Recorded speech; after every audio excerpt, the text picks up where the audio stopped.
Après, la caméra, vous faites comme vous voulez. Voilà, ça dépend de votre présentation. Vous gérez comme vous voulez. Je rappelle ce que disait Jean-Phi, c'est qu'on va utiliser le fil qu'on appelle conversation. Vous avez une bulle en haut, normalement, conversation, qui vous permettra de poser vos questions. Et nous, comme ça, on pourra noter et répondre lorsqu'il y aura les temps d'échange à toutes ces interrogations, en sachant que voilà, si on a réponse à ces questions-là, on vous répondra. Et pour d'autres points, on n'hésitera pas à les noter et à revenir vers vous dans les meilleurs délais. Donc, on va se laisser encore une petite minute. Normalement, à l'écran, vous avez la première diapo. On va bientôt passer à l'ordre du jour.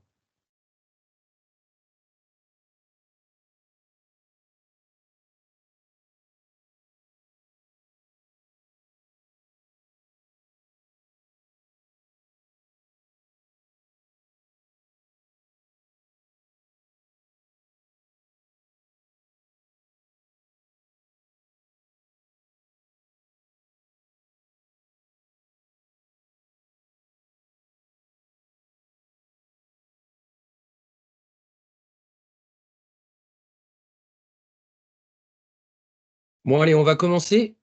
J'espère que vous allez tous et toutes bien.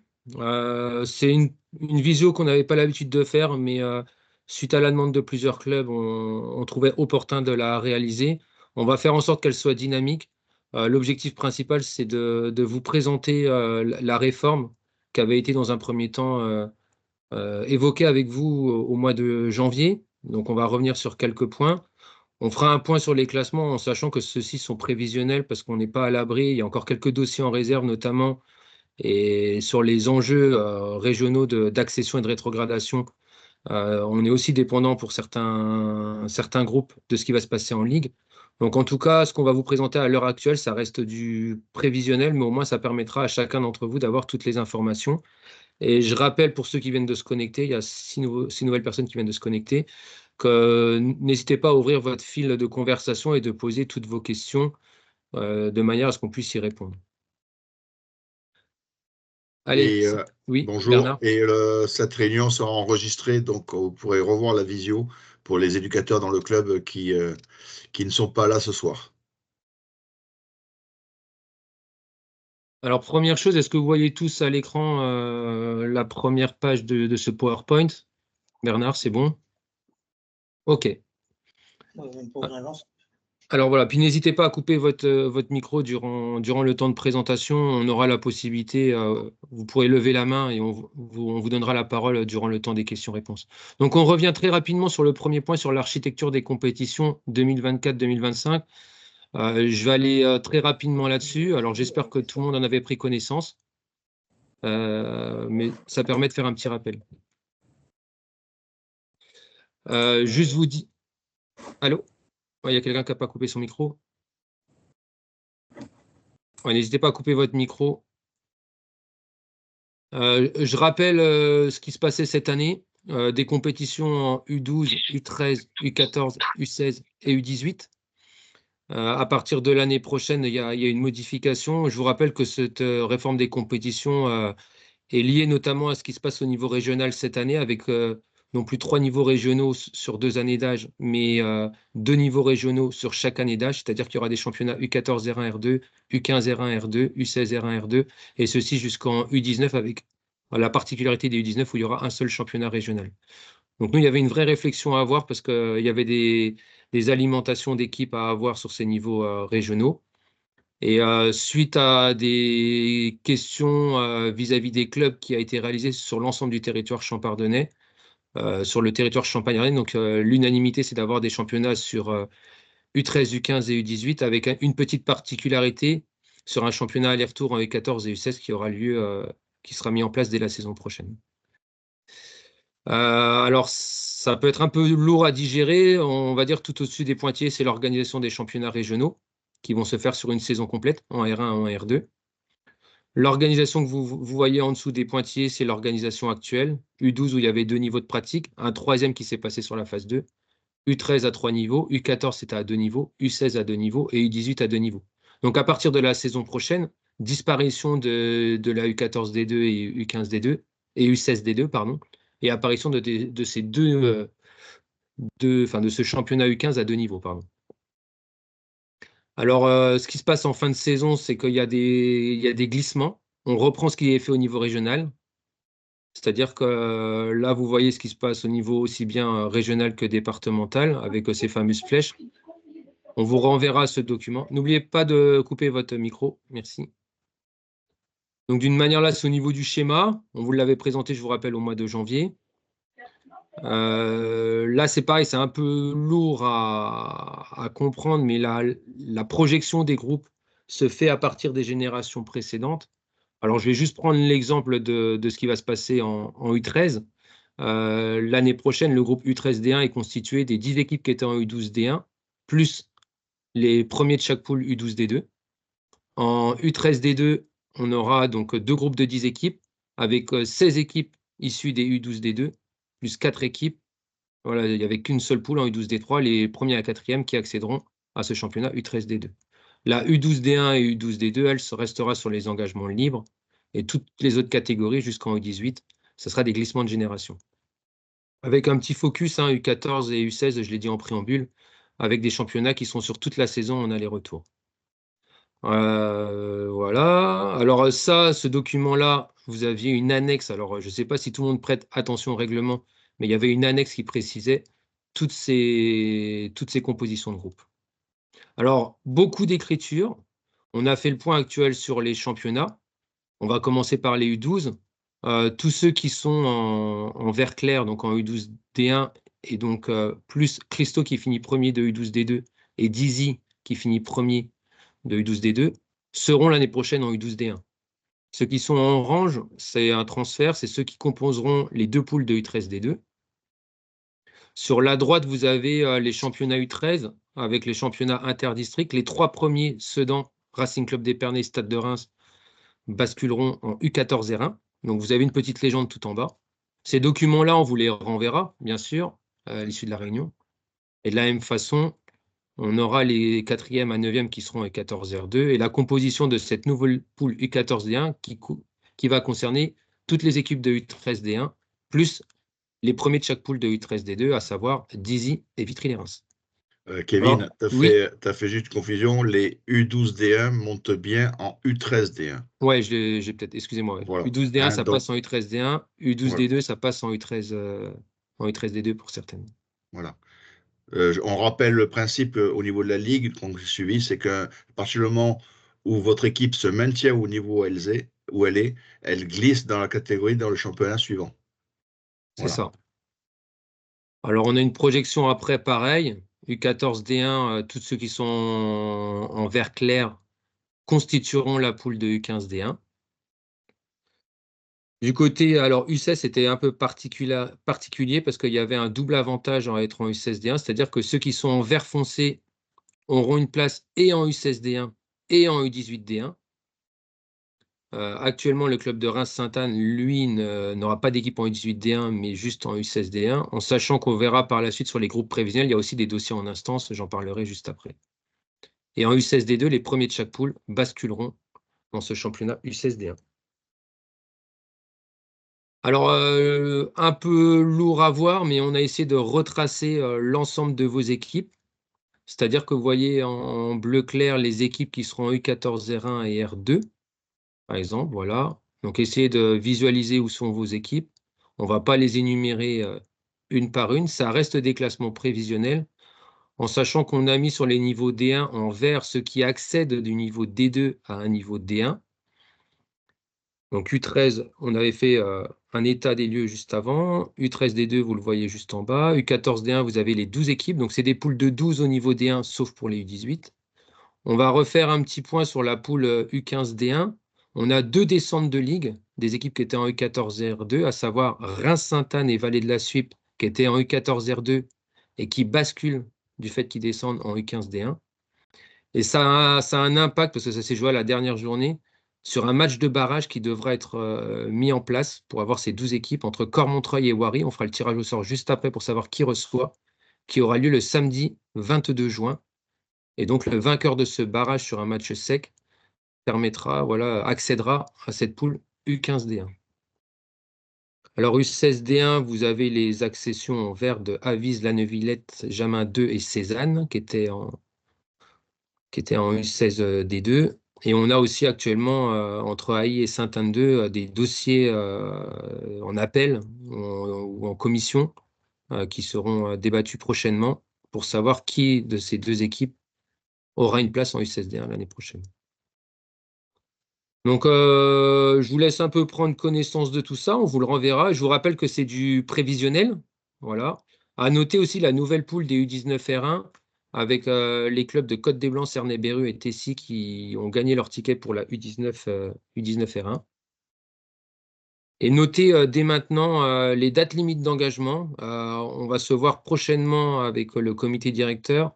L'année dernière, la date pour s'engager au niveau D1, c'était le 16 juillet, sauf qu'on va faire en sorte de l'avancer, ni plus ni moins par rapport aux dates de mutation, par rapport à la hors période, période normale et hors période. Donc ça sera début juillet. On vous communiquera la date très rapidement. Ce qu'on peut d'ores et déjà vous annoncer, c'est que le 20 juin, ça sera l'ouverture de la période d'engagement de vos équipes. Donc soyez bien attentifs parce qu'au-delà de cette date-là, les équipes qui n'auront pas validé leur engagement pour le niveau D1 début juillet, on part du principe qu'elles ne souhaitent pas valider son engagement dans la catégorie concernée. On décalera, comme on a l'habitude de faire, les engagements vers la mi-août. L'année dernière, c'était le 20 août. Ça sera sensiblement la même période pour les équipes des niveaux 2, donc en U13, U15, U18, et le niveau D3 qui ne concerne que la catégorie U13. Donc voilà, projection sur les groupes prévisionnels. Je reviens. Petit focus également sur les catégories d'âge et les horaires pour l'année prochaine. Pas de changement en U7, pas de changement en U9, pas de changement en U11, si ce n'est les débuts de plateau. En U11, on passera à 11h30. En U12, U13, 9h30, parce qu'on s'apercevait qu'il y avait énormément de difficultés pour l'enchaînement des matchs. La catégorie U14 et U15 jouera le dimanche matin à 10h avec les surclassements. Donc, vous voyez que la catégorie U14 sera ouverte comme cette année U13, U14 et 3 U12. La catégorie U15, U14, U15 et 3 U13. Et à partir de la catégorie U16, ça sera des matchs le samedi après-midi avec une particularité importante quand même, c'est que aucun U15 autorisé dans cette catégorie U18 et aucun U19. Alors, on a eu des demandes, donc on fera le point. Je sais qu'il y a Côte des Blancs qui m'a envoyé un mail. On fera un état un peu des desiderata là-dessus et ça sera éventuellement certains points à débattre lors d'un comité directeur. Mais actuellement, voilà, aucun U15, aucun U19. Donc ça, c'était sur les catégories et les horaires. C'était une demande de votre part. Donc voilà ce point-là. J'enchaîne. Calendrier, on dit prévisionnel. C'est une ébauche pour notamment vous annoncer que vu qu'on est sur des journées, des poules de 12 en U13, U14, U15, U16, on est amené à faire une première journée assez tôt dans la saison. Mais vous voyez, comme vous voyez, le calendrier est assez serré. Donc vous avez déjà un peu ces dates prévisionnelles. On aura du mal à les faire à un autre moment. On aurait souhaité commencer un peu plus tard, mais ça sera difficilement jouable de faire autrement. Donc voilà, je vous laisse prendre connaissance surtout de ces premières dates de reprise. 7 septembre pour les catégories U12, U13D2, D3, U14, U15D2, pardon, U18, D1 et D2. Les dates de la rentrée du foot U11, c'est les dates nationales, donc le 14 septembre. N'hésitez pas aussi à noter les formations. Bernard reviendra dessus sur le 21 septembre et 26 octobre, le CFI U6, U9. Voilà, vous avez déjà un état, mais on vous enverra ce document-là une fois qu'il sera validé et qu'il deviendra définitif. Point de règlement, j'ai essayé de noter les questions qui sont souvent revenues à travers vos mails ou vos SMS. On vous rappelle les mutations qui ont changé depuis 2 ans, sauf erreur de ma part, ouais, 2 ans, qui est une décision nationale qui est issue des règlements généraux de la FFF. Donc, dans toutes les compétitions officielles des ligues et des districts, sur les catégories jeunes, vous avez le droit à 4 mutés, dont maximum un joueur en hors période. Voilà, ça c'est la règle qui est connue depuis l'année dernière, donc il n'y a pas de changement. Donc c'est marqué dans les règlements aussi de nos compétitions. Petit rappel qui a été mis en place en deuxième phase, il n'y aura aucun match qui pourra être reporté après la dernière journée de championnat, dans un souci d'équité et puis de respect. Voilà, c'est sportivement, c'est ce qui se fait partout. Donc voilà, on le mettra uniquement après la dernière journée de championnat, même sur la première phase. On vous fait un petit rappel parce qu'on voit qu'il y a des clubs qui ont énormément de mal, qui se mettent tout le temps d'accord pour reporter, mais ils ont du mal ensuite à jouer ces matchs-là. Donc on vous rappelle que c'est pas parce qu'il y a un accord des deux clubs que la commission valide forcément cette demande de report. Comme vous l'avez vu précédemment, le calendrier va être hyper serré. Il n'y a pratiquement qu'une seule date pendant les vacances qui est libre. Donc la date, par exemple, du 1er novembre ou du 11 novembre, voire du 26 novembre, avec le petit. On a quand même mis un gros accent sur les formations. Donc là-dessus, on sera regardant par rapport à ça. Mais voilà, vous voyez, il y a très très peu de place pour les matchs remis en première phase. Alors après, il y a des clubs qui ont plus de facilité en jouant en semaine, d'autres plus compliqués, mais soyez vraiment attentifs sur ce point-là, parce que c'est vrai qu'on ne peut pas se plaindre de ne pas jouer les matchs et aussi de reporter souvent. Et il y a aussi la période hivernale que vous connaissez, c'est pour ça que nos compétitions sont finies assez rapidement dans la saison, même s'il y a des clubs qui ont des synthétiques, mais aujourd'hui, les synthétiques ne permettent pas de reporter tous les matchs dessus. On rappelle aussi un point de dérogation qui a été mis dans nos compétitions. Alors, j'avais Chalon FCO, par exemple, qui m'a fait une demande tout à l'heure. C'était mis dans nos règlements de cette saison. Un club qui a une équipe en U14-01 aura la possibilité, ça ne se fait pas automatiquement, mais sur demande officielle, aura la possibilité d'avoir une équipe d'office en U15-D1, même si sportivement, elle ne l'a pas acquis sur la saison. Et de la même façon, une équipe qui est engagée en U17 R1 a la possibilité, sur demande officielle, d'avoir une équipe en U18 D1. Donc, c'est les deux points d'attention sur ces possibilités d'avoir une équipe en plus. Donc, ça, c'est un petit rappel également aux clubs concernés. Après, ça concerne très, très peu de clubs. Je pense avoir pratiquement fait le point sur les règlements. Alors ça, c'est un peu lourd à digérer, mais ce que vous devez retenir à travers ces groupes-là, c'est ce qui se passe à la fin de saison 2024-2025. Il y a encore quelques travaux en cours, mais la mise en place de ces championnats U14 et U16 ont pour notamment impact il y aura des championnats régionaux. Je prends l'exemple en U15 R2 pardon, il y aura deux montées de U14 du territoire Champagne-Ardenne. Et c'est vrai que s'il n'y a pas de championnat, c'est pour ça qu'on a créé ce championnat U14 D1. Sinon, c'était des places qui iraient au territoire lorrain ou alsacien. Donc, d'où l'intérêt. U14 et U16. Et U16 également. Voilà.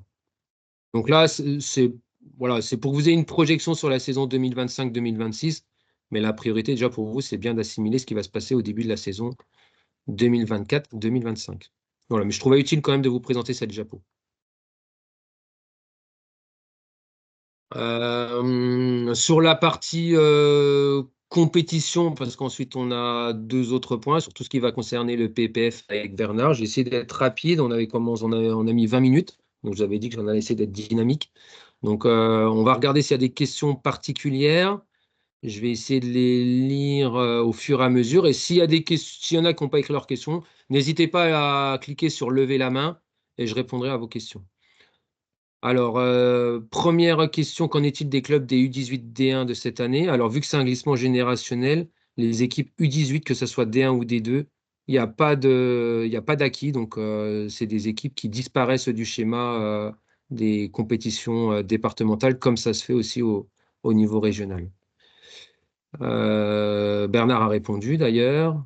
Montmirail, que deviennent les autres équipes U13D3 et U14D2? Donc pareil, les équipes qui n'apparaissent pas dans les groupes prévisionnels, elles pourront s'engager sur les plus bas niveaux départementaux, à savoir soit la U12D2, enfin U12 c'est D1 ou D2, vous vous engagez où vous voulez, soit vous vous engagez en U13D3, soit en U15D2 ou soit en U18D2. Bernard rappelle aussi que cette situation et ce fonctionnement pour cette réforme des compétitions, c'est un choix des clubs qui a été réalisé la saison dernière à partir de sondages. On avait laissé les clubs se positionner sur des championnats U13, U15, U18 ou U13, U15, U17, U19 et c'est la première option qui a été retenue. Oui, les U8 en U7, c'est un règlement national. Voilà, on est surtout sur les catégories jeunes, mais il y avait quand même cette question-là qui était posée. Bernard a répondu, justement. Question de Jean-Noël sur l'inversion automatique en cas de report pour terrain impraticable. Je vais noter la question. Il me semble que dans le règlement, il y a quelque chose qui a été noté, mais je vais noter cette question-là. En U14 et en U16, il y aura des journées futsal. Alors, il y en aura plus que deux, il y en aura cinq, parce que Bernard va certainement intervenir. Oui, il interviendra dessus pour vous expliquer aussi les dispositions fédérales là-dessus. Alors, une U16 R1 ou une U16 R2 peut avoir une équipe. Kevin, je vais intervenir aussi là-dessus, Oui, oui. puisque le futsal est maintenant une discipline à part entière. Il ne fait plus partie des pratiques diversifiées. Donc, c'est dans le plan national de développement des pratiques. En fin de réunion, je vous présenterai aussi un joueur qui joue actuellement en Régional 1, mais aussi qui a fait les compétitions avec la Ligue du Grand Est. Et donc, le but, c'est d'accompagner les clubs et certaines catégories sur cette pratique-là et non pas les laisser libres parce que c'est vraiment quelque chose de spécifique, mais aussi qui sert aux joueurs sur les compétences pour le foot en 11 extérieur. C'est-à-dire qu'il y a un travail de certaines qualités qui se retrouvent également utiles pour le joueur. Et on va mettre parallèlement des formations, des CFF futsal en place. Donc moi, j'ai proposé des dates déjà au niveau de la Ligue pour qu'il y en ait une. En amont aussi des compétitions, de manière que les éducateurs des équipes puissent à un moment donné aussi avoir des contenus et des compétences pour aborder cette pratique avec leurs joueurs. Nous, on le fait déjà au niveau district avec nos centres de perfectionnement technique, où on fait 3 à 4 séances dans l'année sur le futsal avec les joueurs U12, U13. Voilà. Et la tendance va continuer à aller dans ce sens-là sur le plan national.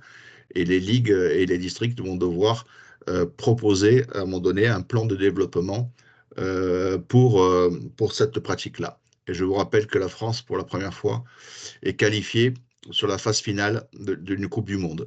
Voilà, pour aller au mois de septembre. J'enchaîne sur les messages. Une équipe U16 R1 ou R2 peut demander d'avoir une équipe en U16 D1. C'est pas prévu dans le règlement. Une ascension générationnelle. Alors après, vous pouvez toujours faire des demandes, parce que là, on vous rappelle que c'est des groupes prévisionnels.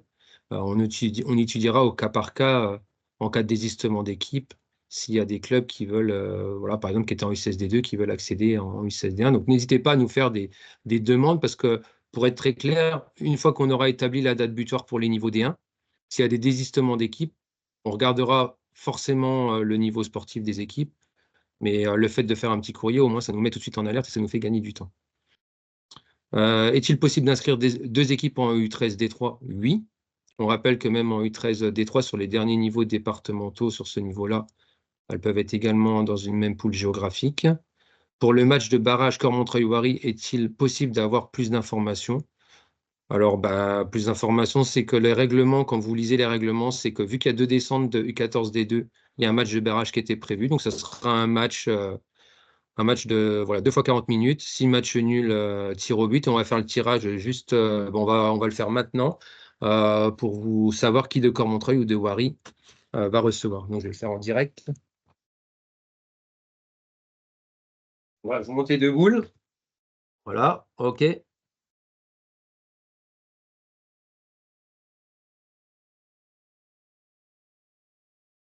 Alors, le club qui va recevoir, c'est le club de Cormontreuil. Et je vous montre le deuxième papier. Hop. Et donc, ça sera Cormontreuil contre Wary. Voilà, comme ça c'est fait. Montmirail, pourrons-nous avoir deux équipes en U15D2? Oui, au dernier niveau départemental, vous avez la possibilité d'avoir plusieurs équipes à ce même niveau. Fabrice, merci. Que devient mon équipe U13D2 composée de U12 et de U13 Donc après, comme on vous le disait, c'est quoi? Libre aux clubs qui ne sont pas dans les groupes prévisionnels d'engager leurs équipes en U12 en U13, en U15 et en U18. Est-ce qu'il y a d'autres questions? Je vais regarder. N'hésitez pas à lever la main. Il y a Je une vois que... demande, je crois, j'ai vu passer. Alors, Wari, n'hésite pas à ouvrir ton micro. Oui, bonjour. Juste une petite question pour savoir si on a déjà eu 2, 3 éléments de réponse, mais savoir s'il y a une possibilité de faire une demande pour jouer en 19 R1, étant donné que nous, on a quand même la plupart de nos U18 qui sont U19 l'année prochaine, mais qui ne sont pas encore pour aller en senior. Après, vous pouvez donc les championnats régionaux sont gérés par la ligue et ils vont procéder pardon, de la même façon que nous, c'est-à-dire qu'ils vont regarder aussi votre parce que vous n'avez pas d'équipe en U18, si? Bah, si dans le cas où ça soit refusé, on fera une U18, mais c'est pas le but. Le but, c'est Ouais. de pas casser la génération, quoi. Ouais, bah, vous pouvez toujours faire une demande, mais souvent ils vont regarder les résultats sportifs en premier cas. Je sais qu'il y a aussi la SPTT Chalon qui finit premier de U14 D1 qui demande à jouer en U15, U15 R2. Donc pareil, ils vont regarder s'il y a des désistements pour répondre positivement ou négativement. Donc c'est vraiment il y a une étude Au cas par cas. de chaque commission. Ça Donc là, marche. Merci. faut faire une demande à la Ligue. Merci beaucoup. Peut-on, alors oui, le fait, on peut avoir des U15F en U15, donc c'est le gros point positif parce qu'avant, les filles ne pouvaient pas jouer dans la catégorie U16. Là, en U15, vous pouvez avoir des filles jusqu'à la catégorie U16, féminine, inclus. Donc on peut mettre des U15, mais également des U16. Bruno, donc les 2006, l'année prochaine, ça sera des U19. Donc U19 dans les règlements actuels, c'est pas prévu qu'ils soient dans nos compétitions départementales. Ce n'est pas prévu également dans les championnats régionaux. Donc après, voilà, sur des demandes particulières, ouais, Stéphane, c'est Alors, Stéphane là qui parle. oui, Ouais, mais Attends, je laisse rebondis parler avant Stéphane, Stéphane. Bernard, après on va. D'accord. Mais je rebondis, le fait que les clubs ont choisi de faire U13, U15, U18, ça veut dire que les prochaines, nos compétitions U18, il y a des U16, U17, U18 qui jouent. Donc ça fait déjà 3 années d'âge. Et donc, il avait été dit que une compétition sur 4 années d'âge, donc mélanger des U19 avec des U16, n'était pas, je dirais, indiqué par rapport à la différence de 4 années qu'il pourrait y avoir sur cette pratique-là. Voilà. Donc, l'année dernière, c'est le fait d'être passé sur 3 années d'âge maintenant qui a bloqué les U19. Et ça, encore une fois, si vous vous rappelez ce qu'on avait fait il y a en milieu de saison ou pendant l'hiver. Nous, quand on a regardé le questionnaire des clubs, avec Kevin, on était plus sur essayer de mettre des U17, U19 et non pas faire U15, U18. Mais on s'est rangé au niveau de la commission des compétitions, on s'est rangé sur l'avis des clubs, de la majorité. Voilà. la majorité, ça fait pas tout, Bernard. Vous m'entendez là? Oui, on Oui, oui. t'entend, ouais, vas-y, ouais. Ouais, donc l'année dernière, on avait quand même le droit dans cette catégorie-là de mettre 5 U19. 5 U19, c'est vrai que ça paraît beaucoup, ça fait quand même moitié de U19 dans la catégorie sur une équipe. Après, on a quand même des U19 qui n'ont pas forcément le niveau de pouvoir évoluer directement en équipe senior. D'ailleurs, ces joueurs-là, directement, on va les perdre. Alors, pourquoi pas au moins autoriser de baisser la limite à, pourquoi pas, à 3 et qu'on puisse au moins garder encore ces joueurs-là une année pour qu'ils puissent faire le passement en senior l'année d'après. Parce que là, quand tu dis, on est un petit peu dans le même cas pour Wari, je crois, qui a posé la question. Qu'est-ce qu'il va faire de ces U19 s'ils ne veulent pas jouer en senior? Ben, ça c'est des gamins qui vont arrêter le foot, en fait. Ouais, non, mais c'est une certitude, c'est sûr. Après, Parce que des gabarits en U19, Hmm. moi je vois chez nous, hein, je ne sais pas comment est l'air chez vous, mais nous, ils ne poussent pas. Si on envoie des gamins U19 directement en senior, clairement, ils vont arrêter. Hein. Surtout, c'est pour jouer en district. Alors, nous, il y a la Régionale 2, donc c'est déjà fermé. Après, c'est D2, D3. Ces gamins-là, ils vont arrêter. Hein. Et là, on les perd. Hein. En plus, nous, on n'a pas de lycée autour de chez nous. On a déjà du mal à composer des équipes. Alors, si on nous enlève ces petites options qui auraient pu être intéressantes pour nous, les clubs où il n'y a pas de lycée, tout ça, ça reste compliqué. En tout cas, Stéphane, là-dessus, voilà, je reprécise ce qui est noté actuellement. Dès demain, nous, on fait un compte-rendu à notre président, on note ce point-là.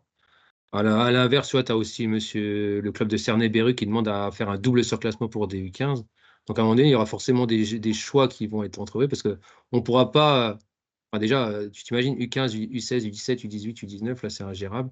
Donc là, on prendra note de ces deux questions-là. Et puis, déjà, il faut se renseigner d'une part au niveau médical, ce qu'on peut faire ou pas faire. Et s'il y a des options, bah, le bureau du district prendra la décision de faire ou pas faire. Bah, à niveau médical, je pense que les 19 qui descendent, ça pose pas de problème. Mais... Oui, mais ce qui va poser le problème, c'est que les U19 peuvent jouer avec des U16. C'est ça, ouais. Voilà. Oui, bah, l'année oui. dernière, on l'a fait, il y a eu des soucis. Non, l'année dernière, c'était U17, U18. Et oui, il y a les compétitions Oui. U16 et U18. En tout cas, parce qu'après, Ouais, on pourra en parler oui. longuement, sachez qu'on note ces deux points-là, les U15 en U19, parce que c'est une question de votre part, donc on la posera. Vous avez cette légitimité-là. Et les U19 en U18, on posera aussi cette question-là. Le sous-classement des... Pardon. Oui. U19, c'est simulté donc. Pour en U19? Ouais, on a le droit à simulter. Ouais, vous en U19, ouais, c'est de U12 à U18 pour ton équipe Ouais, U19 ça, régionale. Ouais. D'accord. Soudron, sous-classement des U16 en U15, on posera la question, mais c'est quasiment non, quasiment sûr. Il y avait une question. Après, voilà, nous, on fait, voilà, il y en a qui apportent des commentaires. Alors, voilà, on vous explique juste les règlements. Alors, pourquoi s'imiter? Parce que dans le règlement, dans les règlements fédéraux, dans l'article 160, c'est marqué des compétitions jeunes de U12 à U18. Après, il faut quand même se renseigner, Stéphane, je te mets quand même en alerte pour les équipes qui sont en U19 régionales. Il peut y avoir des fois des règlements particuliers de ligue. Faites quand même en amont la demande quand même à la ligue pour ne pas être coincé par rapport à ça, parce que ils vont peut-être décider de limiter à 4 et 4 plus 1. Mais aujourd'hui, dans les règlements fédéraux, c'est marqué, et généraux, c'est marqué 4 plus 1 jusqu'en U18 et à partir de U19, 6 non 2. Et c'est pas en régional jeune, c'est en régional qu'à partir des U19. Voilà, en U14, enfin, toutes les compétitions jusqu'à U18, district et ligue, ça sera 4 dont 1. Est-ce qu'il y a d'autres questions? Je vois qu'il y a des mains levées. Je ne sais pas si c'est un oubli de les baisser ou s'il y a d'autres questions. Sinon, je vais laisser la parole à Bernard. Non, Kevin, bonjour. Oui, Donc, oui, bonjour. Sébastien Oui, Coteau-Sud. ouais, salut Sébastien. Actuellement, j'ai donc une équipe U13 D3, Ouais, faite de U13 et de U12. ok. J'avais envisagé les mettre en U14 D2, mais apparemment, il n'y en a pas. Non, il n'y en aura pas, non. Et honnêtement, c'est même pas la peine de les mettre en U15 D2. Hein. Vu les gabarits, de toute façon, il n'y a que 3 U13 apparemment autorisés. Ouais. Donc tous ces enfants-là, c'est perdu. Hein. Bah, soit à un moment donné, on fait des compétitions. On ne peut pas faire des championnats par année d'âge partout. Donc, on a dû faire des choix. Donc, avant, de toute façon, tu as tout le temps eu les championnats sur 2 générations. C'est-à-dire que tu avais voilà, U7, U9, U11, U13, U15, U17, Là, U19. les 6 U14 qu'on a, c'est perdu, hein, c'est sûr. Ouais. Je ne peux pas te dire autre chose que les championnats actuels. C'est vrai qu'on a décalé les générations sur 2 années d'âge d'un an. À part ces U14D1 et U16D1 qui servent, on va dire, surtout pour les équipes qui se sont loupées en ligue, d'avoir une option l'année prochaine pour accrocher, pour les U15D1, d'accrocher la U15R2, quoi. Après, voilà, on a vraiment tous nos particularités. C'est pour ça qu'on avait vraiment cette volonté de faire cette visio-là, que le discours soit clair. Je vous rappelle que ce qu'on présente aujourd'hui, c'est quelque chose qui a été présenté au mois de janvier. Et on suit tout simplement la tendance champardenaise, parce qu'on doit avoir comme une unité au niveau territorial. Et voilà, cette décision-là a été prise d'une manière collégiale avec l'ensemble des clubs du territoire Champagne-Ardenne. Alors après, s'il y a des questions Ouais. vraiment particulières, Juste pour n'hésitez pas, parce répondre, que c'est pour rester Kevin. dans le time. Bernard, juste Ouais, pour ouais. rester dans le timing, parce qu'après, ça va faire long une visio. S'il y a des questions particulières, demain matin, à partir de 8h30, je suis disponible si vous voulez échanger avec moi, soit par mail, soit par téléphone. Allez, 8h45, le temps que je m'installe. Voilà, s'il y a des cas particuliers, n'hésitez pas à venir vers moi. sur des questions d'effectifs qui peuvent concerner des clubs qui sont actuellement en U16D1. Donc, vous avez le choix, la possibilité qui vous est donnée de vous engager en U16D1 et U18D1. Et si vous n'avez pas assez d'effectifs, vous pouvez très bien ne pas vous engager en U16D1 et de créer la U18D1. Avec sur 3 années d'âge, avec les U16, U17, U18.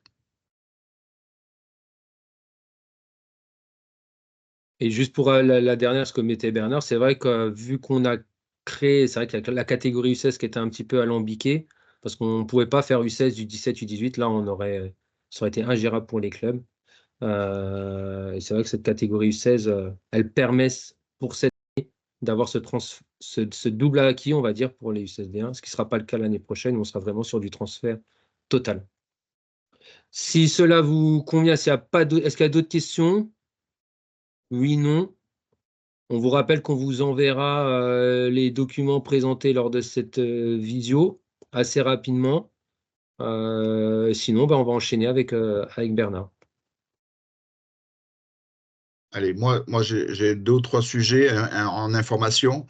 Je pense que c'est important de faire passer ces messages par rapport au changement qui a eu lieu sur la filière bénévole, donc la formation des éducateurs bénévoles. On n'est pas dans le dispositif professionnel avec les BMF, les BEF. Donc le parcours bénévole, vous l'avez sous les yeux, avec donc à gauche plutôt des journées d'information qu'on appelle les attestations fédérales, et le district qui va se positionner donc sur les attestations que vous voyez en jaune. Donc la pratique féminine, c'était le module animatrice dont on parlait. Il va y avoir le foot en marchand et également l'attestation sur le futsal concernant le foot animation jusqu'au U11. Et ensuite, on a les certificats fédéraux, les CFI qu'on appelle initiateurs. Donc ceux-là, c'est ceux qui remplacent nos modules U9, U11, U13 et puis U15, U17 et qui sont proposés d'une manière différente pour les candidats. Et à côté, à droite, vous avez les diplômes fédéraux qui concernent soit les responsables d'école de foot avec une licence UFA, soit ensuite le coach jeune U14, U19 ou le coach senior. Voilà. Donc, Kevin, tu peux passer à la diapo suivante. C'est bon? Donc, ça, comment? Attends, oui, c'est bon. Voilà. Le parcours, il a déjà été présenté depuis la saison dernière, disons en début de saison. Et les formations sont basées sur en fait les pratiques.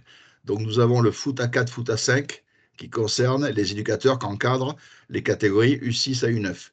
Nous avons les pratiques foot à 8 qui concernent les équipes, les responsables d'équipe U10 à U13.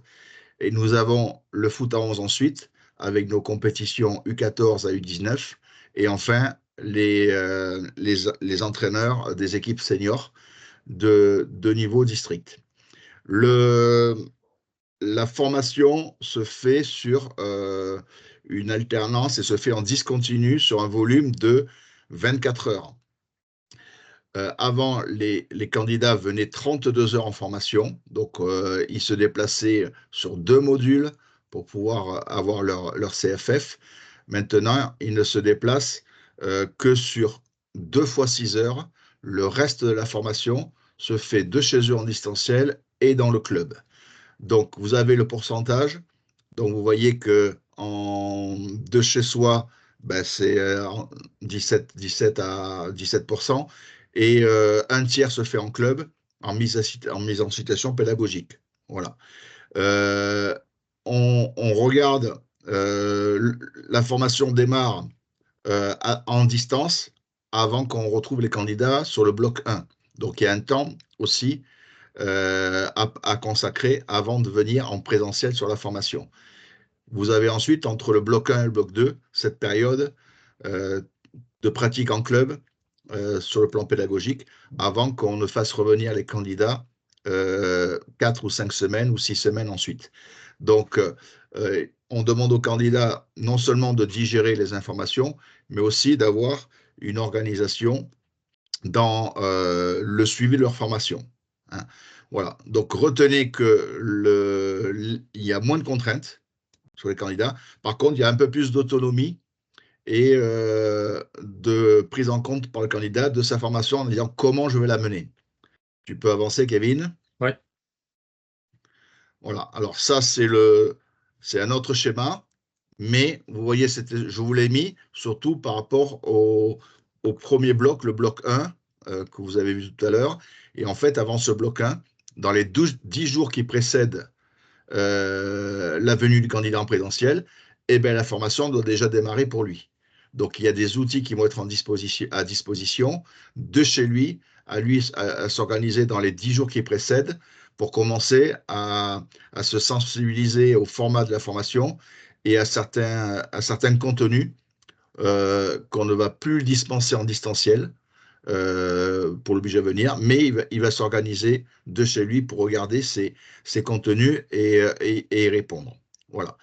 Donc ensuite, ben, vous voyez, jusqu'à la certification qui a lieu à la fin. Et vous avez donc ce parcours qui est discontinu dans certaines périodes de l'année. Voilà. 3 mots-clés pour trois mots-clés pour les candidats. Il faut qu'ils se disent, c'est moi qui me forme. À un moment donné, il n'y a pas que des informations descendantes. Il faut qu'ils soient proactifs, il faut qu'ils soient engagés et surtout, il faut qu'ils sachent s'organiser dans son emploi du temps, que ce soit par rapport à ses activités personnelles, professionnelles ou dans le club, pour pouvoir mener en fait ces blocs de connaissances où on lui demande de travailler un peu en autonomie ou avec aussi un tuteur dans le club sur le plan pédagogique. Voilà. Donc, si dans votre club, vous avez des candidats qui ont déjà suivi cette année un CFI, quel que soit le CFI, U6, U9, U18, 13, 14, 19, dites-leur aussi de renseigner et d'informer les autres candidats aussi comment ça se passe et de faire un retour d'expérience rapidement. Ça peut être lors d'une réunion d'éducateurs, faire intervenir quelqu'un sur 5 ou 10 minutes pour dire comment lui il a vécu ce dispositif-là, ce nouveau dispositif. Voilà. Pour terminer sur les formations, donc d'autres infos, vas-y, voilà. Parmi les candidats qui avaient déjà les anciennes formations, les CFF2 ou les CFF3, on leur conseille de s'inscrire pour certifier le diplôme, hein, donc avoir la certification. Il y en aura chaque année au niveau de la Champagne-Ardenne et des autres territoires. Et les candidats auront jusqu'au 30 juin 2027 pour certifier. S'ils ne certifient pas, ils peuvent passer à côté d'une équivalence du coach jeune ou du coach senior. Cette équivalence, le candidat n'a pas à repasser ses nouveaux diplômes. Il ne vient que pour une seule journée, ce qu'on appelle la journée complémentaire.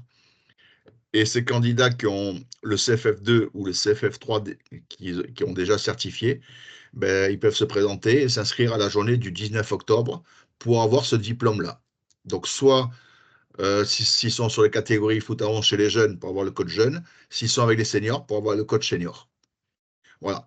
Tout ce qui est renseignement, inscription, aspect financier, etc., il y a le service formation de la Ligue qui est à votre disposition. Vous avez un mail qui est pour toutes les formations, qu'elles soient sur la filière bénévole ou professionnelle, à contacter à partir du moment où vous ne trouvez pas l'information sur le site de la Ligue. Il faut bien aller sur le site de la Ligue pour vous regarder le cursus et accéder à chaque formation pour s'inscrire. Kevin, vas-y. Donc là, sur les formations, moi, j'en ai fini.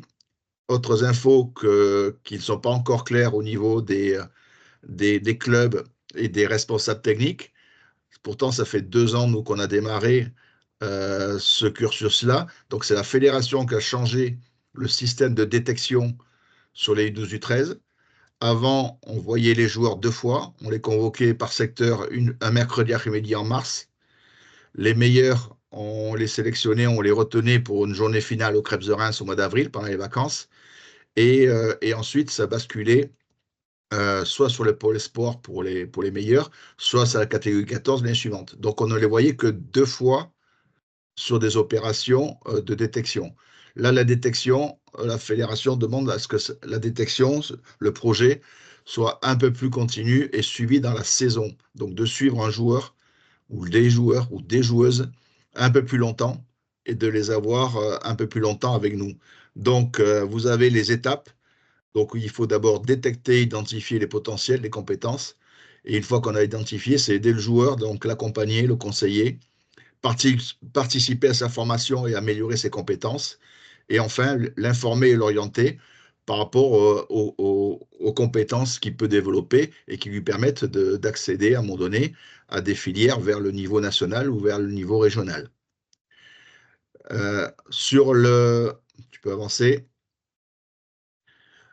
Voilà, les objectifs, avoir un suivi des joueurs et que les joueurs comprennent qu'est-ce qu'on attend d'eux comme attitude, comme compréhension sur ce qui va leur être proposé.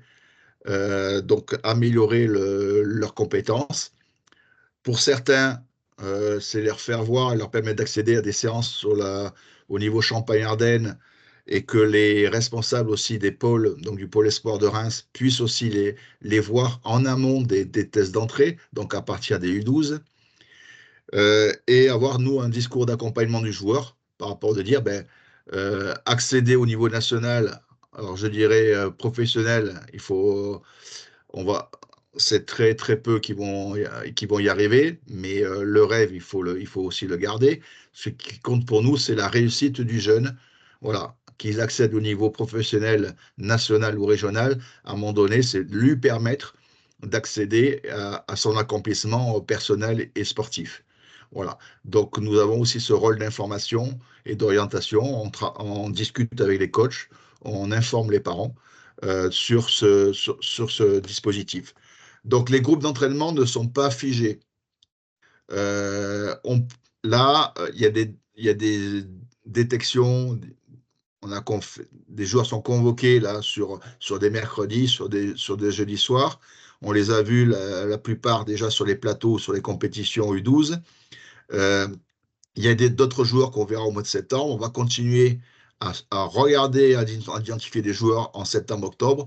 Et l'objectif, c'est qu'on ait à peu près des groupes qui soient constitués pour les vacances de la Toussaint, donc vers octobre. Sachant que de nouveaux joueurs peuvent rentrer en cours de saison, donc sur des cycles, et des joueurs peuvent en sortir si on estime qu'ils ne répondent plus aux exigences du projet et qu'ils ne comprennent pas ou qu'ils n'ont pas envie d'aller dans ce projet-là. Voilà. On ne force personne, mais il faut qu'à un moment donné, on puisse présenter les moyens pour, à un moment donné, que le joueur ou la joueuse, en disant, on te propose de t'améliorer, est-ce que tu en as envie ou pas? Voilà. Pour accéder à un certain niveau. Le joueur doit être au centre d'un dispositif. Il n'est pas question de se couper des clubs, il n'est pas question aussi de se couper des responsables des sections. Lorsque le joueur ou la joueuse a une séance avec le district ou avec la ligue, on ne fait pas l'entraînement en club. Donc, on n'augmente pas la charge de travail pour le joueur ou la joueuse. S'il a 3 entraînements par semaine, on reste à 3 cette semaine-là. S'il a 4 entraînements par semaine, on reste à 4. On ne rajoute pas un 5e. Voilà. Donc, on est vigilant sur ce point, sur cette charge de travail à un âge où ils sont en pleine croissance et où il y a ces problèmes de croissance chez eux. Donc, actuellement, depuis 2 saisons, on a 4 groupes d'entraînement entre 16 et 20 joueurs. Donc, un groupe U12, un groupe U13 sur le nord de la Marne, qui est basé à Reims, un groupe U12, U13 mixte au secteur sud et un groupe de filles départementales. Voilà, plus 2 groupes de gardiens de but, puisqu'on a 2 centres de perfectionnement gardiens de but, un qui fonctionne sur Reims et l'autre sur le secteur de Châlons. Voilà. Donc là, l'objectif, c'est d'améliorer et d'accompagner le jeune dans ce dispositif. Et là, vous avez la programmation pour la saison qui va venir, 2024-2025, sachant que ça démarre au mois de mai avec une communication au club. Et puis, l'identification des joueurs sur la phase 1 entre le mois de mai, le mois de juin, le mois de septembre et le début octobre, avant qu'on puisse enclencher le programme d'enseignement avec eux sur le plan technique, sur le plan tactique, sur le plan mental et sur le plan moteur. Voilà. Sachez que là, donc, les joueurs, on peut les présenter à un moment donné au niveau de la Champagne-Ardenne. Il y a 4 dates sur la Champagne-Ardenne avec les Ardennais, les Auvois, les Haut-Marnais. Et on propose des joueurs chaque fois différents. Ce pas les mêmes joueurs qui vont, à un moment donné, sur les séances qui sont à peu près tous les 2 mois au niveau de la Champagne-Ardenne. Voilà.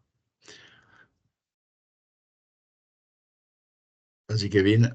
Donc ça, c'est le dispositif, la planification de la saison.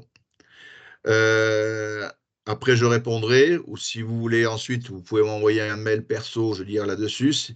Les documents existent aussi, ce qui vous a été présenté.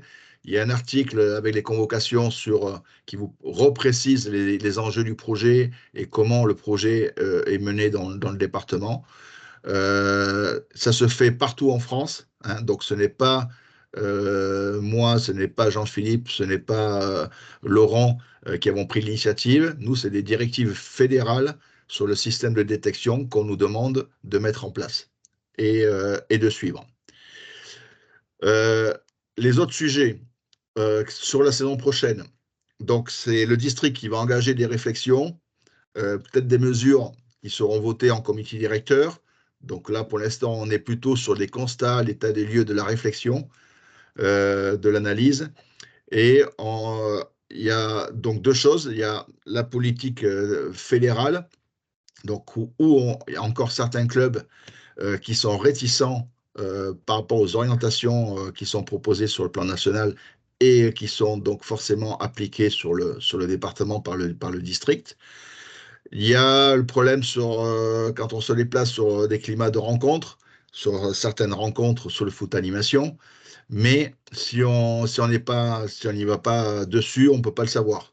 Donc les clubs ne font pas forcément remonter les problèmes qu'ils voient, donc les commissions ne sont pas forcément au courant à un moment donné de ce qui se passe pour pouvoir éventuellement envoyer un observateur ou un délégué par rapport au climat de la rencontre. Et puis, le problème aussi, on se rend compte que on est allé avec la commission technique aller voir des plateaux en U11. Et ben, il y a des équipes qui ne viennent pas sans prévenir.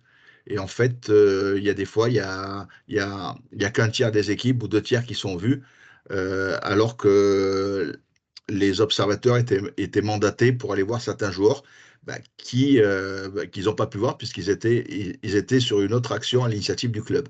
Voilà. Donc ça, c'est quelques sujets. Il y en a peut-être encore 1 ou 2 à étudier. Hein. Peut-être que Kevin en a d'autres avec sa commission aussi à regarder je pense en particulier au lot du jeu en U13 sur la post-coaching, par exemple. Mais ça, ce sont des choses qu'il va falloir aussi prendre en compte pour améliorer le climat sur notre football des jeunes et en particulier le football d'animation. Tu peux enchaîner. Je termine sur un peu de valorisation parce qu'il faut garder les points positifs pour que vous le sachiez également. Alors, c'est vrai que tous les clubs ne sont pas forcément concernés, mais cette année, ben voilà, sur le plus haut niveau, c'est-à-dire que sur les sélections, sur les pôles, ben on a 5 joueurs ou joueuses qui sont mis à l'honneur. Il y a 3 joueurs U13 qui rentrent au pôle espoir au Krebs l'année prochaine pour 2 ans, pour un cycle de 2 ans. Nous avons une joueuse U15 qui rentre au pôle espoir de féminin de Strasbourg en seconde pour une durée de 3 ans. Donc, il y a un groupe de 16 joueuses et c'est la seule de la Marne à y aller. Il y a une Ardennaise, mais il n'y a que 2 Champardonnaises dans le groupe qui intègrent le pôle espoir féminin. Et j'ai évoqué un peu tout à l'heure Nathan Blondin qui a fait tout le circuit de détection départementale, territoriale pour se retrouver en sélection Grand Est en U15 futsal et qui continue à pratiquer en U15 R1, donc en extérieur, et a commencé à s'entraîner aussi à un moment donné en futsal. Donc lui, il a dit, moi, ça m'intéresse de continuer sur ces 2 voies et peut-être quand je serai U17 ou U18, j'en choisirai une qui me convient le mieux. Voilà. Donc, c'est quelque chose qu'on veut, nous, aussi avoir au niveau des jeunes, à un moment donné, qui peuvent être peut-être limités à un certain moment et peut-être leur proposer, et c'est eux qui auront le choix ensuite de décider ou pas quelle pratique leur convient sur un engagement personnel. Voilà. Voici, je pense, important aussi que vous sachiez comme info, ces joueurs-là ou cette joueuse, voilà, comment, dans quelle structure, en plus, elles allaient être l'année prochaine. Et ça met en valeur la formation de nos jeunes. Donc, Kevin, c'est bon, j'ai terminé sur cette information de valorisation. Ok. Bon, après, ça reprend ce que Bernard disait sur le plan de développement du futsal avec, voilà, sur la catégorie notamment U14, U16 et les centres de perfectionnement. Ça, voilà, c'est un peu son échéancier qu'on vous présente rapidement. N'hésitez pas, comme je le rappelle, s'il y a des choses qui vous viennent à l'issue de cette visio, on est disponible pour répondre à toutes vos interrogations. Donc, il ne faut vraiment pas hésiter par téléphone ou si vous n'arrivez pas à nous avoir, vous nous faites un petit écrit. L'objectif, c'est de vous accompagner au mieux. On est conscient aussi qu'on ne peut pas satisfaire tout le monde par rapport au volume de licenciés qu'on peut avoir. Les décisions qui ont été prises ont été faites par rapport à des consultations. Donc voilà, on comprend que c'est pas simple pour certains clubs, ce dispositif-là. Mais voilà, fallait passer un cap. On s'est aligné et on espère que vous trouverez les ressources pour préparer au mieux la saison prochaine. Donc voilà, n'hésitez pas à poser toutes vos questions. Je reste disponible mardi. Vous pouvez m'appeler. Jeudi, je serai en réunion toute la journée. Donc mardi ou vendredi, n'hésitez pas à me contacter si besoin. S'il n'y a pas d'autres questions, on va vous libérer. Juste, On était sur 1 heure de visio, donc on a ouais, 57 minutes. je vais juste répondre à une question. Je crois que c'est Jean-Noël qui l'a posée sur la difficulté du joueur de se déplacer loin de son domicile. Il faut savoir que on a fait le choix, mais c'est une question aussi de moyens, de n'avoir que 3 groupes d'entraînement garçons sur les centres de perfectionnement et un groupe filles. Donc les filles, forcément, il y a du déplacement. Mais si on n'arrive pas à regrouper les meilleures joueuses, si on fait euh, on étend les groupes, on descend le niveau. Donc forcément, quand on s'entraîne avec des joueurs moins bons, on tend pas vers l'excellence. Donc nous, ce qui nous intéresse aussi, c'est que les joueurs tendent aussi à avoir de la difficulté parce qu'ils vont se retrouver dans un groupe avec des bons joueurs, des joueurs qui sont peut-être supérieurs à eux. Voilà. Donc effectivement, il y a des contraintes kilométriques, mais à un moment donné, si le joueur veut aller sur au haut niveau régional ou national, ben, si on le convoque au Crêpes pour aller jouer contre les meilleurs Ardennais, les meilleurs au bois, et ben voilà, après c'est un choix, c'est un choix à voir. Mais ça a toujours été sur nos groupes d'entraînement. Et maintenant, le système de détection est fait sur regrouper les meilleurs joueurs, alors soit d'un secteur, soit même du département, pour faire ces rendez-vous avec eux. Ok. J'ai répondu à ceux qui avaient des questions sur les temps de jeu. Donc voilà, ça fait partie des règlements, des règlements généraux. Donc je vous ai mis les temps de jeu. On est sur 2 fois 40 en U14 et U15 et à partir des U16, on passe à 2 fois 45. Nabil, est-ce que tu as une question, Nabil? Oui, c'est à Bernard. Bonjour Ah. Kevin, bonjour Bernard, bonjour tout le monde. Juste une petite question par rapport aux attestations. J'ai vu, parce que c'est passé rapidement, pour le projet de club, ça concerne quoi comme diplôme ou comme attestation? Alors, le projet club, c'est la formation qui remplace le CFF 4, Certificat de fédéral de football 4. Donc, l'objectif, alors là, la fiche peut être retrouvée sur la Ligue, hein, puisque pour chaque formation, vous avez le descriptif et les contenus de la formation. Quels sont les objectifs et les compétences développées chez le candidat. Donc, on est plus sur du management, sur la structuration club, la conduite de projet. Alors, ça peut être manager l'équipe d'éducateurs, ça peut être construire un projet associatif, comment mettre en place le projet éducatif du club, comment mettre en place les normes d'entraînement, le projet sportif. Voilà. Et c'est quand même destiné à avoir aussi un état des lieux et bien connaître l'environnement du club pour ne pas se tromper sur les objectifs futurs qu'on va mettre en place. Donc, on va aborder forcément, à un moment donné aussi, les moyens qui sont mis en place parce qu'on ne peut pas mettre en place un projet de développement si on n'analyse pas le contexte du club.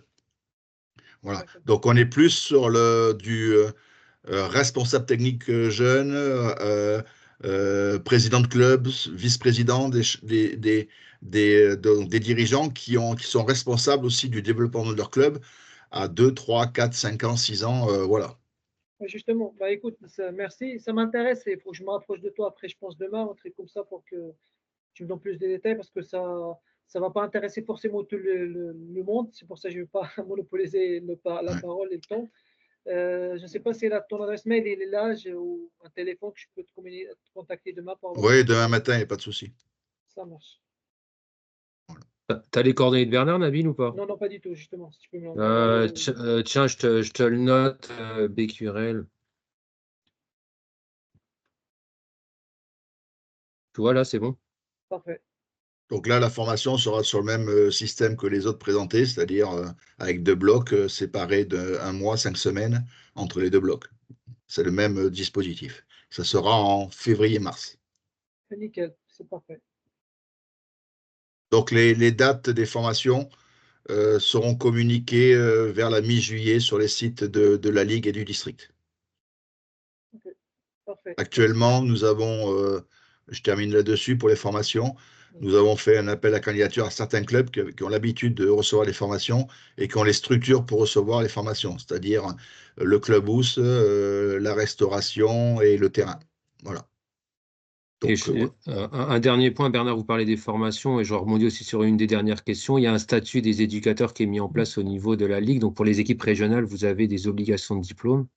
Une de nos pistes aussi, c'est de pouvoir travailler pour vous préparer, d'une part, pour le bien-être de vos éducateurs et la façon de manager son groupe. Donc, ça, c'est quelque chose d'hyper important, la formation. Mais nous, on a une vraie réflexion justement pour aussi encourager les éducateurs d'équipe sur les niveaux déjà D1 à former leur encadrement, qui est vraiment quelque chose de nécessaire. Bernard parlait des dérives au niveau de certains comportements. La formation ne fait pas tout, mais Nabil, là, qui a participé, voilà, on a quand même pas mal échangé sur le comportement des éducateurs. Et ça, c'est quelque chose de primordial pour le bien-être de nos jeunes. Et on compte sur vous pour faire passer ce message-là. Merci à tout le monde. Inscription jusqu'à quelle date pour les formations? Alors, c'est Maxime qui posait la question. Toi qui assistes aux formations, aux réunions de secteur, tout est en ligne sur le service formation. Il y a des échéances 15 jours avant, hein, souvent. Ouais, alors, ouais, partez du principe que si une formation, le bloc 1, si la formation démarre Sauf les formations. le 26 octobre, comptez 10 jours avant ou 15 jours avant. Voilà. Donc, comptez Sauf 10 pour à les 15 jours formations. pour la clôture des inscriptions. Pour les CFI. Hein. Pour les Après, CFI. pour d'autres formations, il y a des délais qui sont communiqués régulièrement sur nos sites. Dès qu'il y a l'ouverture des inscriptions, vous les communiquez. Donc voilà, on ne va pas plus déborder. Et je vous rappelle, n'hésitez pas à solliciter Bernard ou moi-même sur d'autres questions qui peuvent Je vous peux venir. profiter, Kevin, s'il te plaît? Oui, J'ai vas-y. reçu ma photo de mon équipe, moi. J'ai envoyé les 2 éducateurs, mais pas la mienne qu'on a fait au Stade de Reims. Si tu peux me l'envoyer, s'il te plaît. Tu ne l'as pas reçu? Non, je ne l'ai pas reçu. On a reçu que les 2 autres. Elle Et t'envoie un c'était petit même pas mail. mis sur le site. C'est ce qu'on avait dit. Est-ce que vous êtes passé pourtant, non? Ou pas? Oui, oui, Vous oui, êtes je sais passé pas. par le. Ok. Je vais te noter tiens, le mail de Maxime parce que je ne le verrai pas. Tu lui envoies un petit mail et tu lui réclames en mettant ton club. Maxime Avlange. mavlange@marne.ff.fr. Parfait. Merci à tout le monde. Voilà. Merci. Toujours sous réserve d'un nombre minimum de participants Oui. pour les formations. Oui. Oui, les formations, les CFI, on est sur, Kevin, je crois que c'est 12, hein, c'est ça, il me semble, à peu près entre 10 et 12. Hein. Nombre de Moi, candidats. ça dépend aussi des fois des installations. À Bethany, on était plus de 20. Donc, moi, si j'ai de la place, je peux prendre jusqu'à 24. Souvent, 24, c'est vraiment le grand maximum, quoi. Mais ça dépend des lieux d'installation choisis. Après, on fait tout pour accueillir un maximum de personnes. Hein. On trouvera toujours des solutions pour former les éducateurs. Ok, merci à tout le monde. Bonne soirée à tous et Bonne puis soirée. on reste à la disposition et n'oubliez pas de vous pencher sur l'engagement de vos équipes. C'est très important qu'on ait à un moment donné la visibilité, surtout si à un moment donné, s'il y a des refus dans certaines catégories pour pouvoir repêcher d'autres équipes éventuellement et répondre aux demandes. On vous laisse vous déconnecter tranquillement Voilà. et aller Bonne prendre des soirée à forces. tous. Ouais, bonne soirée.